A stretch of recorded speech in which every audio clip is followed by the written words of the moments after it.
Le bureau ovale, lieu emblématique chargé d'histoire et de pouvoir, a accueilli une rencontre significative le 24 février 2025. L'ancien président américain Donald Trump et le président français Emmanuel Macron se sont réunis pour une rencontre qui a captivé l'attention du monde entier. La présence de ces deux dirigeants influents, chacun avec ses perspectives et ses styles politiques uniques, promettait un échange fascinant sur des questions mondiales urgentes. La réunion, marquée à la fois par des moments de camaraderie et de tensions subtiles, a offert un aperçu des dynamiques complexes qui façonnent le paysage géopolitique actuel.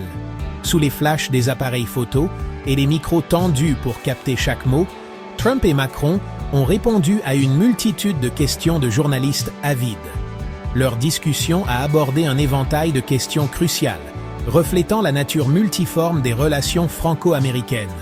Cependant, c'est le conflit en cours en Ukraine qui a dominé la conversation, soulignant son profond impact sur les relations internationales. Cette réunion marquait la première rencontre en face à face entre les deux dirigeants depuis le départ de Trump en 2021. Leurs interactions passées, souvent caractérisées par un mélange d'éloges publics et de désaccords privés, ont renforcé l'attente autour de cette nouvelle rencontre.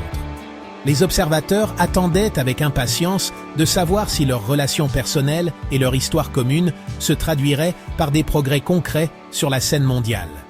L'importance de la réunion dépassait les personnalités impliquées.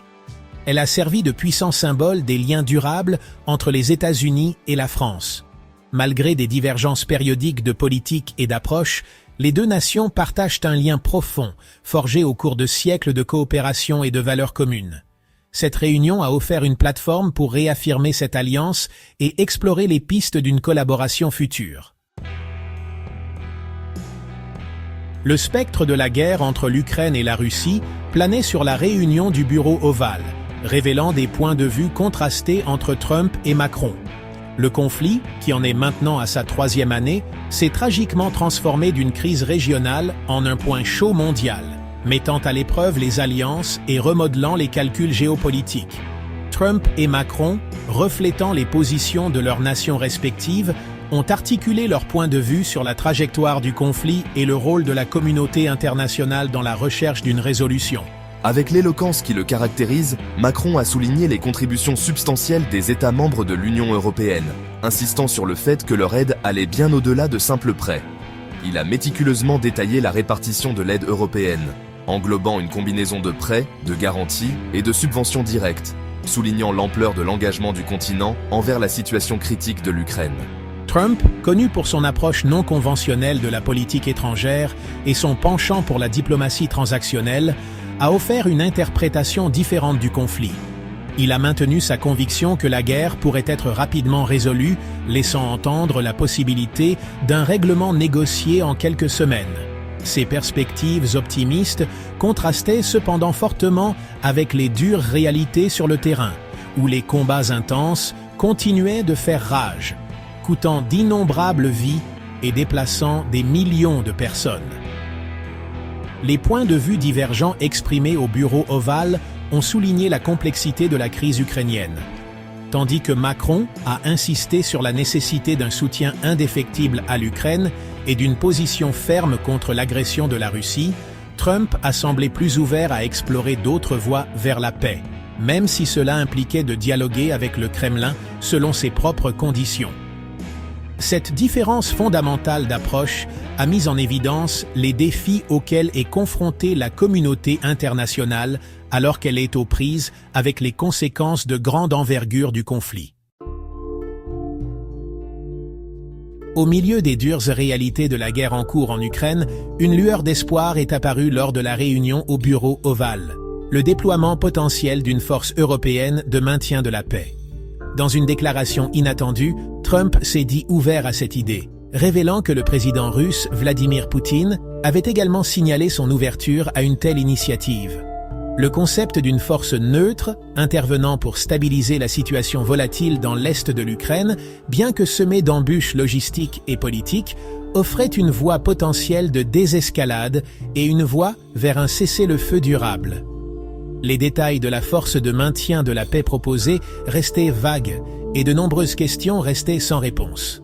Trump a indiqué qu'il devait recevoir un compte rendu détaillé du Premier ministre britannique Keir Starmer, qui avait activement élaboré un plan pour le déploiement d'un contingent substantiel de troupes européennes. Selon certaines informations, la proposition de Starmer envisageait une force d'environ 30 000 soldats provenant de divers États membres de l'Union européenne. La mission de cette force multinationale serait d'établir une zone tampon entre les forces gouvernementales ukrainiennes et les séparatistes soutenus par la Russie, séparant efficacement les factions belligérantes et empêchant de nouvelles effusions de sang. Le succès de toute opération de maintien de la paix dans l'est de l'Ukraine reposerait sur un équilibre délicat entre diplomatie, coordination militaire et volonté politique indéfectible. Obtenir le consentement et la coopération de l'Ukraine et de la Russie serait primordial, tout comme assurer la sûreté et la sécurité des soldats de la paix eux-mêmes. La communauté internationale devrait présenter un front uni, démontrant son engagement à faire respecter un cessez-le-feu et à faciliter une solution politique au conflit. Le déploiement potentiel d'une force européenne de maintien de la paix, bien qu'encore à ses débuts, offrait une lueur d'espoir dans un paysage autrement sombre et incertain. Il représentait une étape tangible vers la désescalade et un témoignage de la détermination de la communauté internationale à trouver une résolution pacifique au conflit. Cependant, la voie à suivre restait semée d'embûches, exigeant une planification minutieuse, un engagement diplomatique indéfectible et un engagement commun en faveur de la paix de la part de toutes les parties impliquées. Section 4. La démarche délicate de Trump, naviguer dans les complexités du conflit. Tout au long de la réunion, Trump s'est retrouvé à naviguer sur le terrain complexe du conflit ukrainien, calibrant soigneusement ses mots alors qu'il abordait le délicat équilibre des pouvoirs et des intérêts en jeu. Tout en exprimant son désir de mettre rapidement fin à la guerre, il s'est abstenu de condamner explicitement les actions de Poutine ou de qualifier le dirigeant russe de dictateur, un terme qu'il avait précédemment utilisé pour décrire le président ukrainien Volodymyr Zelensky. Cette ambiguïté calculée reflétait l'approche pragmatique de Trump en matière de relations internationales, privilégiant souvent les relations personnelles et les accords potentiels aux considérations idéologiques. La position de Trump sur l'Ukraine, caractérisée par un mélange de rhétorique belliqueuse et de volonté de dialoguer avec la Russie, a longtemps intrigué les observateurs et les alliés. Il a réitéré son intention de se rendre à Moscou prochainement, signalant sa croyance en l'importance d'un dialogue direct avec Poutine, même si de nombreux dirigeants occidentaux restaient méfiants à l'idée de donner aux dirigeants russes une tribune pour sa propagande. L'accent mis par Trump sur la diplomatie personnelle, bien que controversée, découlait de sa conviction qu'il pouvait tirer parti de sa relation avec Poutine pour négocier un accord qui servirait les intérêts américains. Au-delà des manœuvres géopolitiques, l'intérêt de Trump pour la conclusion d'un accord sur les minéraux critiques et les terres rares avec l'Ukraine a suscité des interrogations et des inquiétudes. Il a annoncé son intention de rencontrer Zelensky prochainement pour finaliser l'accord, dans le but de garantir l'accès aux vastes ressources minérales de l'Ukraine aux entreprises américaines. Les critiques ont fait valoir qu'un tel accord, conclu au milieu d'une guerre brutale, exploiterait la vulnérabilité de l'Ukraine et profiterait principalement aux intérêts économiques américains, sapant potentiellement la stabilité à long terme du pays. L'approche de Trump face au conflit ukrainien, bien que non conventionnelle et parfois contradictoire, reflétait sa profonde conviction en sa capacité à obtenir des résultats favorables grâce à des négociations directes et à une diplomatie transactionnelle. Cependant, sa volonté de dialoguer avec Poutine et sa recherche d'opportunités économiques au milieu d'une crise humanitaire ont soulevé des inquiétudes quant à ses véritables motivations et aux conséquences potentielles pour l'avenir de l'Ukraine. Cinquième section. La mission de Macron. Un pont transatlantique pour le soutien à l'Ukraine.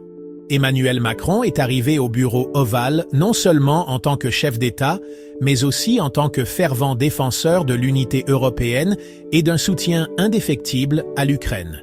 Sa mission allait au-delà des amabilités diplomatiques, Il s'agissait de combler le fossé transatlantique sur une question cruciale et de veiller à ce que l'Alliance occidentale reste résolue face à l'agression russe.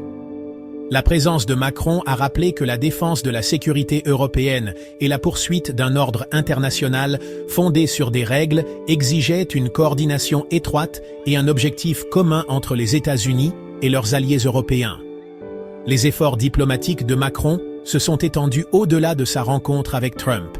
Il s'était stratégiquement coordonné avec le Premier ministre britannique Keir Starmer, s'assurant que leurs rencontres séparées avec l'ancien président américain transmettent un message uni de soutien à l'Ukraine et une position ferme contre toute tentative d'apaiser Poutine. Cette approche coordonnée visait à présenter un front uni, minimisant le risque que Trump exploite les divisions potentielles au sein de l'Alliance occidentale. L'engagement de Macron envers la cause de l'Ukraine allait au-delà de la rhétorique. Il a compris que la nation assiégée avait besoin de plus que de simples mots de solidarité. Elle avait besoin d'une aide tangible pour résister à l'agression russe et reconstruire ses infrastructures dévastées. Il a plaidé sans relâche pour une augmentation de l'aide militaire, de l'aide humanitaire et du soutien économique, exhortant ses homologues européens et les États-Unis à intensifier leurs contributions. La visite de Macron au bureau ovale représentait plus qu'une simple rencontre diplomatique. Elle témoignait de son engagement indéfectible envers la coopération transatlantique et de sa détermination à rallier le soutien international à l'Ukraine. Ces efforts ont mis en évidence le rôle crucial de la diplomatie dans la résolution des crises mondiales et l'importance de maintenir un front uni face aux défis communs.